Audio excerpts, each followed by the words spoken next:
Wait, the Trump administration is cracking down on Anthropic? Exactly. According to TechCrunch, reported earlier today, the administration's latest moves target Anthropic directly, and the Equity podcast broke down what triggered it and what it might mean across the AI ecosystem.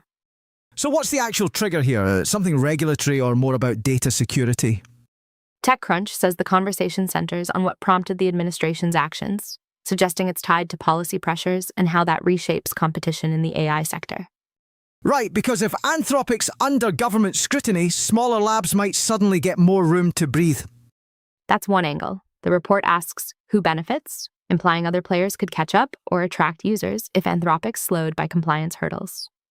Practically, that means devs relying on Claude could see delayed releases or API changes. Exactly. When a major provider gets tied up in regulatory friction, downstream users often face slower iteration cycles and tighter usage terms. So this isn't just politics, it hits workflow predictability. Yep. Funding shifts, resource reallocation, all of it trickles down to developers who depend on Anthropic's models for production apps. Any mention of who's likely to benefit first? The piece frames it as an ecosystem question. Rival platforms and open-weight model communities might see more adoption if Anthropic's constrained. Could this push teams back toward on-prem or open-source options just to stay nimble? That's a likely outcome. When confidence in a closed provider wobbles, engineers hedge with local or open alternatives.